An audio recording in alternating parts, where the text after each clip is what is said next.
look, this, as we said, both of these games were really, really competitive. Um, I really thought this one was going to overtime, right? I thought this one was going to make it to overtime, and we were going to decide it that way.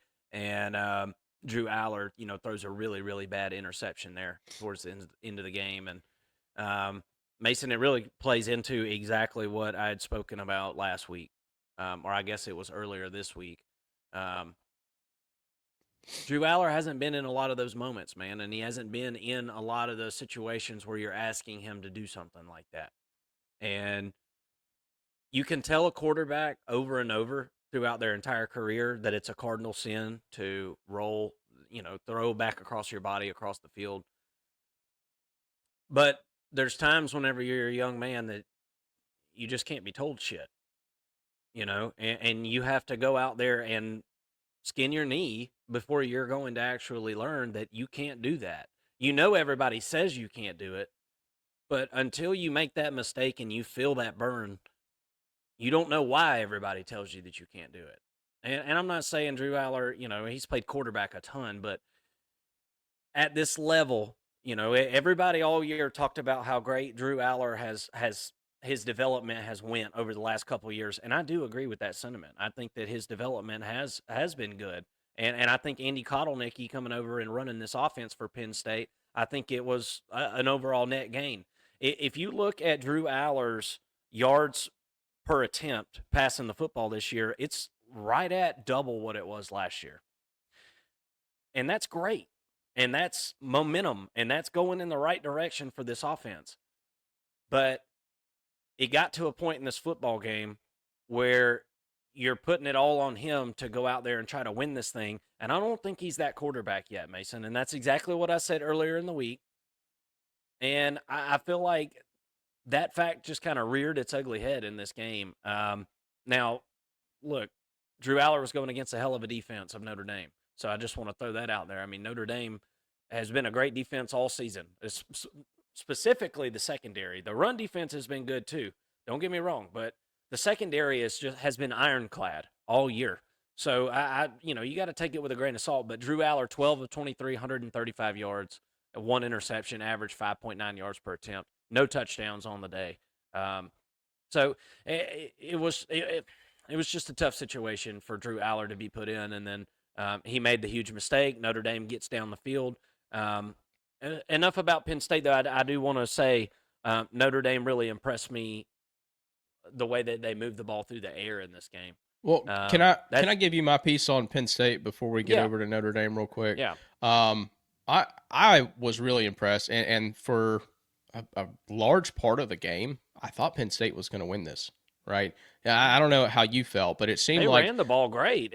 Yeah. yeah, and it seemed like the mistakes that Riley Leonard made, the two interceptions, was going to cost them the game, and it seemed like we Yeah. kind of had this thing figured out and pinned down to a T that Riley Leonard was going to get tested, his arm was going to get tested in this game by Penn State because Penn State's pass rush is phenomenal, and they were able to stop the run for the most part. Jeremiah Love did not have anything on the ground until like the fourth quarter, Yeah. and it really just felt to me like the play calling from Kotelnicki was superb.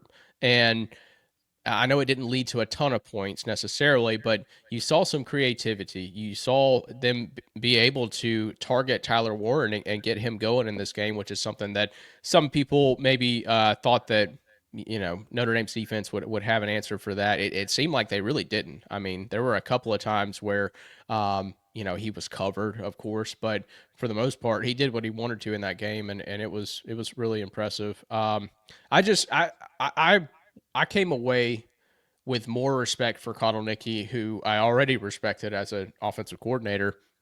And I think that with Drew Aller returning, assuming he does, I haven't heard whether or not he is returning, but it seems like he would, just given where he's at.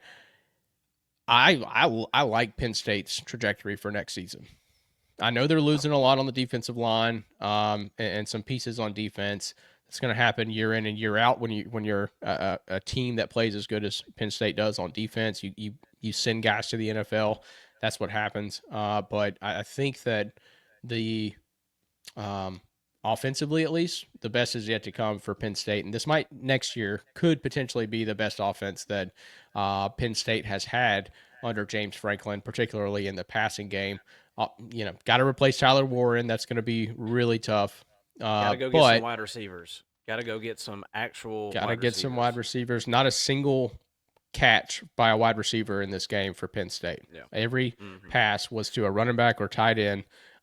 They did get 3 tight ends involved, and I do really like what I saw out of Luke Reynolds as a true freshman. I think he is going to be kind of the next man up. He was a highly sought after recruit. Coming out of high school, and I do think that he will fill the shoes of Tyler Warren pretty well. Um, but yeah, overall, I think this was an outstanding season by Penn State. I saw some people say, how did Penn State get here? And they beat nobody, like literally beat nobody to get here, which there is some truth to that in a sense. I thought that the Boise State win was pretty good for Penn State, but I understand kind of where some people's heads are at with that. But looking forward to 2025 for Penn State. I got them as a top 10 team right now in the preseason. Yeah, yeah. I want to see obviously whatever the moves that everybody's going to make in this offseason. This is going to be a wild, wild offseason. But let's talk about Notre Dame. Um, it was them moving the ball through the air that was the part that I didn't see really coming. And look, let's be fair. Penn State has given up some yards through the air this season, and it wasn't necessarily the fact that I thought it was Penn State. They're just locked down, against whatever group of wide receivers they're playing. It wasn't ever really that scenario, but Notre Dame hasn't been in a situation this season where they've had to throw the ball to win. And sometimes you possess the ability to do it, but you don't need it and you don't do it. And we kind of saw that with Michigan last year, right? Where Michigan really didn't have to throw the ball a ton, but whenever they did, they were effective doing it. And whenever they really needed to, they were able to pull through in the clutch. That's what Notre Dame did, right? They pulled through in the clutch.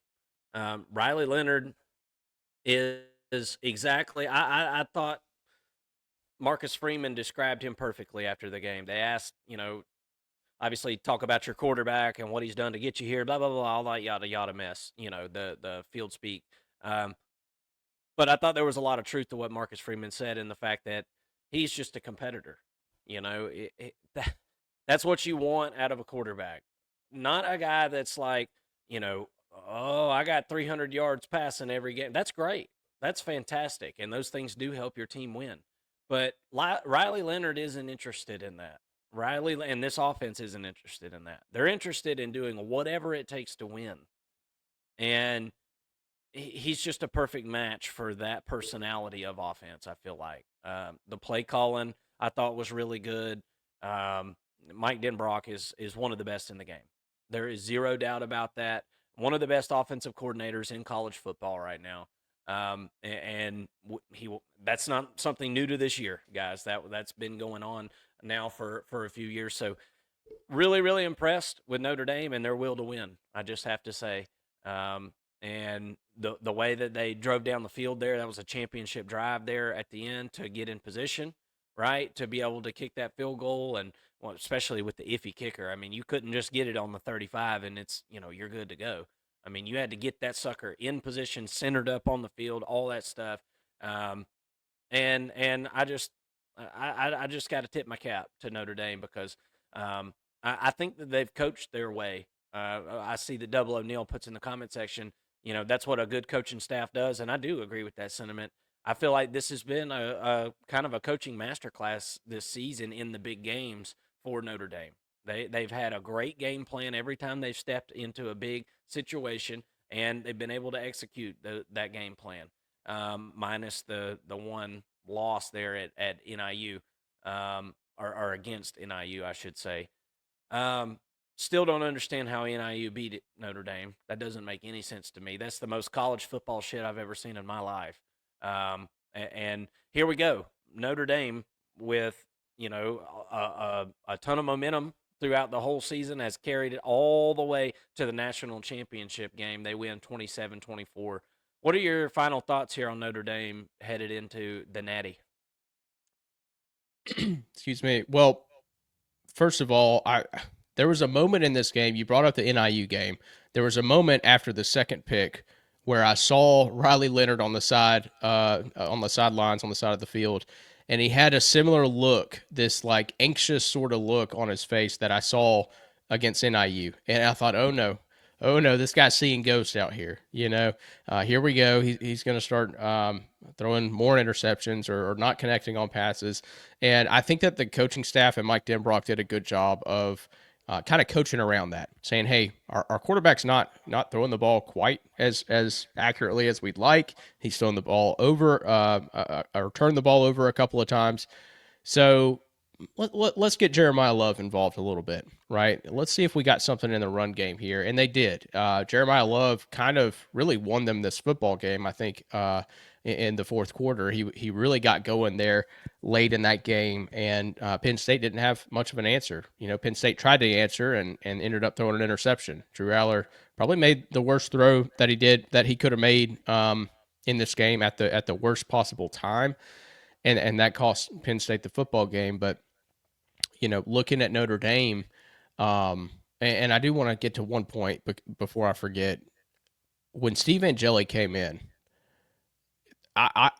the offense looked completely different, and I credit Mike Denbrock because he didn't use the same playbook. It looked like Steve Angeli had been running with the ones quite a bit leading up into this game because they knew that Riley Leonard has a propensity to get injured, and he goes out for a series, heading into halftime, and Steve Angeli comes in. He's 6 of 7 with like 40-something yards, and this offense just did not skip a beat. I was really impressed with him. I thought that this was where Notre Dame was going to start to head downhill, but I think that type of game plan or that type of game play, I should say, is it shows the resilience of this Notre Dame football team and the ability to throw an interception and then come back and score a touchdown. Throw an interception and then come back and fight. Starting quarterback comes out. Your backup quarterback is ready to go and leads the team down. I think they got maybe 3 points out of that. I don't remember the drives exactly. That was a couple days ago at this point, but I feel like this team is really has a strong culture, and they're really unified. They're resilient. Nothing that happens in this game against Ohio State is going to phase them. They're going to be in this game until the final whistle blows, I think. And boy, that bodes well in college football when you've got a culture like that. Guys who play together, guys who play around their quarterback. You're going to see that again with Notre Dame versus Ohio State. We'll be breaking that game down here in just a minute.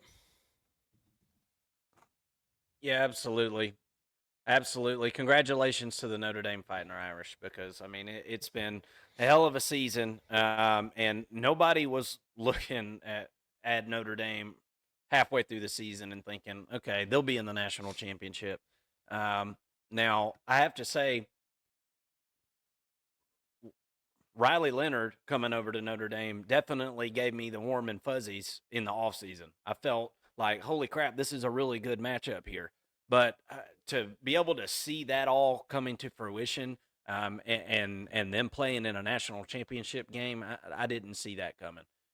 So I just think I think that's a big deal. And not to mention, Notre Dame has made a ton of money this playoffs. I was reading an article earlier today. They get all the conference money, right? Considering the fact that they're in an independent. So they've made like $20 million winning these games this season. So anybody that was holding their breath for Notre Dame to join a conference at some point, you're gonna suffocate because they won't be doing that. They won't be doing that anytime soon at this point.